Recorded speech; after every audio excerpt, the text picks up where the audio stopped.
Agent ni Kai Sotto na Wasserman Group, kinuha na ang batang Gilas center na si Prince Carreño para i-manage ang sports career. Ito na ba ang chance ng mga batang Pinoy para makilala sa buong mundo at sundan ang yapak nina KQ at Kai Sotto sa NBA Summer League? Tara, pag-usapan natin ang future Gilas big man. Pero bago yan, like and subscribe lang mga idol para sa latest basketball news and highlights. Sino nga ba si Prince Carreño? Siya ay isang 16-year-old at 6'7" forward ng FEU Juniors at Gilas Youth. Standout ay balitang kakapirma lang ng management deal with Wasserman Sports na isa sa pinakamalaking sports agency sa mundo.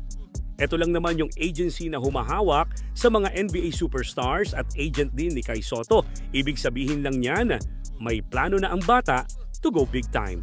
Kung matagal mo nang sinusubaybayan ang Batang Gilas dito sa aking channel, mula sa pagiging Batang Gilas prospect, alam mo na malaki talaga ang future ni Prince simula pa dati. Kitang-kita naman yan sa mga naging laro niya sa Siaba Championship at FIBA Asia Under-16 kung saan nakitaan na talaga siya ng talent at skills bilang isang modern big man ng next generation. He can post up, stretch the floor, defend multiple positions at may game sense na parang veterano kahit teenager pa lang.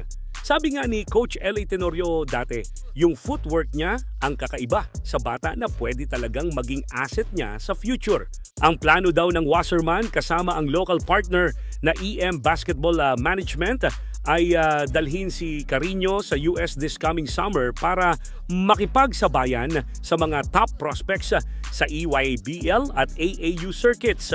Kumbaga, yung mga makakasabay niya doon ay future NCAA o NBA players na.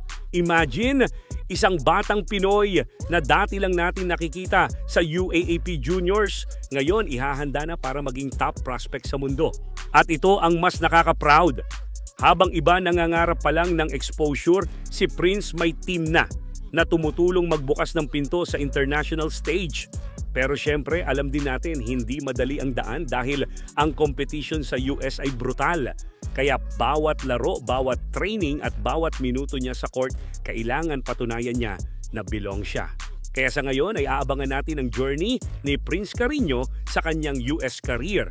At malay natin siya pala talaga ang nakatadhana na unang Pinoy na makapasok sa NBA. Eto silipin natin ang highlights ni Prince Carreño.